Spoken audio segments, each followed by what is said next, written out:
19 September पासून बांगलादेश विरुद्धच्या कसोटी मालिकेला सुरुवात होणार आहे आणि जागतिक कसोटी अजिंक्यपद स्पर्धेच्या दृष्टीने ही मालिका महत्त्वाची आहे।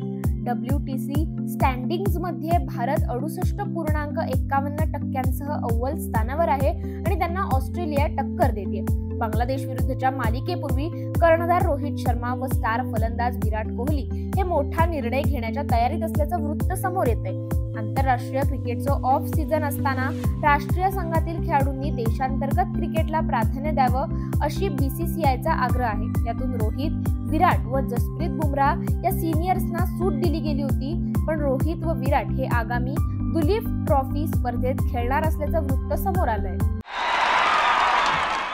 अमेरिकन धावपटू रे बेंजामिन याने 400 मीटर अडथळ्यांच्या शर्यतीत सुवर्ण पदक जिंकले। 27 वर्षीय बेंजामिन याने गतविजेता व विश्वविक्रमी कार्टेन वॉरहोमल याला पराभूत केले। त्याने 46.46 सेकंदात ही शर्यत पूर्ण करून कारकिर्दीतील त्याचं पहिलं सुवर्ण पदक जिंकले।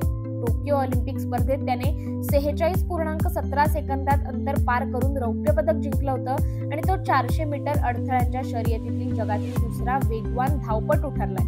याशिवाय त्याने पॅरिसमध्ये 4x400 मीटर रिले शर्यतीतही सुवर्ण पदक जिंकलंय।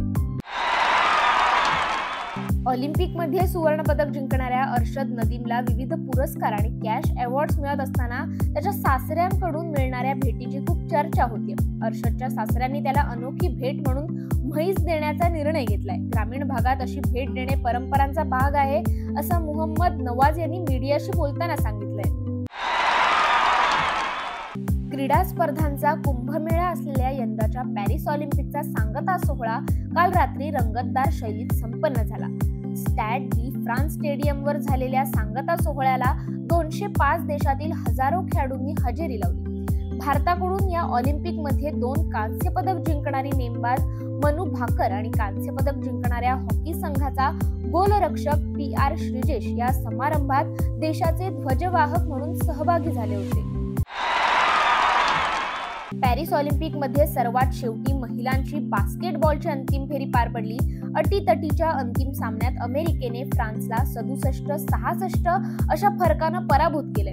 यामुळे अमेरिकेच्या महिला संघाने सुवर्ण पदकाला गवसणी घातली। त्यामुळे स्पर्धेच्या शेवटी अमेरिकेचेही 40 सुवर्ण पदक झाले, तर चीनने 40 सुवर्ण पदक जिंकले आहेत।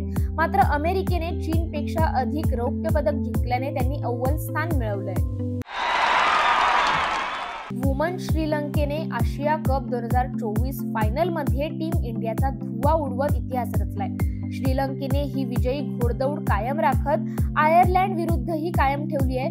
श्रीलंकेने आयर्लंडवर पहिल्या T20I सामन्यात 7 विकेट्सने मात करत विजयी सलामी दिली आहे। आयर्लंडने श्रीलंकेला विजयासाठी 146 धावांचं आव्हान दिलं होतं, तर श्रीलंकेने हे विजयी आव्हान 20 बॉल आधी 3 विकेट्स गमावून पूर्ण केलंय। श्रीलंकेने 16.4 ओव्हरमध्ये 3 बाद 149 धावा केल्या आणि श्रीलंकेने या विजयासह 2 सामन्यांच्या मालिकेत 1-0 अशी आघाडी घेतली आहे। वेस्ट इंडिज विरुद्ध दक्षिण आफ्रिका यांच्यातील कसोटी मालिकेतील पहिल्या सामन्यात केशव महाराज यांनी मोठा कारनामा केलाय। उभय संघात 7-11 ऑगस्ट दरम्यान त्रिनिदाद येथील Queens Park Oval Port of Spain येथे हा सामना खेळवण्यात आलाय। केशव महाराजाने या सामन्यातील पहिल्या डावात एकूण 4 विकेट्स घेतल्या। केशव महाराजांनी यासह 250 आंतरराष्ट्रीय विकेट्सचा टप्पा पूर्ण केला। मात्र केशव अशी कामगिरी करणारा दक्षिण आफ्रिकेचा दुसरा स्पिनर ठरलाय। केशव आधी अशी कामगिरी इम्रान ताहिर याने केली होती। टीम इंडिया पुढील 5 महिन्यात रोहित शर्मा याच्या नेतृत्वात 111 दिवसांमध्ये एकूण 10 कसोटी सामने खेळणार आहे। भारतासमोर बांगलादेश, न्यूझीलंड आणि ऑस्ट्रेलियाचं आव्हान असणार आहे। टीम इंडियाला टेस्ट वर्ल्ड चॅम्पियनशिपच्या गदेने 2 वेळा हुलकावणी दिली आहे। टीम इंडियाचा 2011 साली न्यूझीलंड तर 2023 मध्ये अंतिम फेरीत ऑस्ट्रेलियाने पराभव केला। त्यामुळे यंदा तिसऱ्या प्रयत्नात टीम इंडियाचा अंतिम फेरीत पोहोचून विजय मिळण्याचा प्रयत्न असणार आहे। तर टीम इंडिया बांगलादेश विरुद्ध 2, न्यूझीलंड विरुद्ध 3 तर ऑस्ट्रेलिया विरुद्ध 5 कसोटी सामने खेळणार आहे।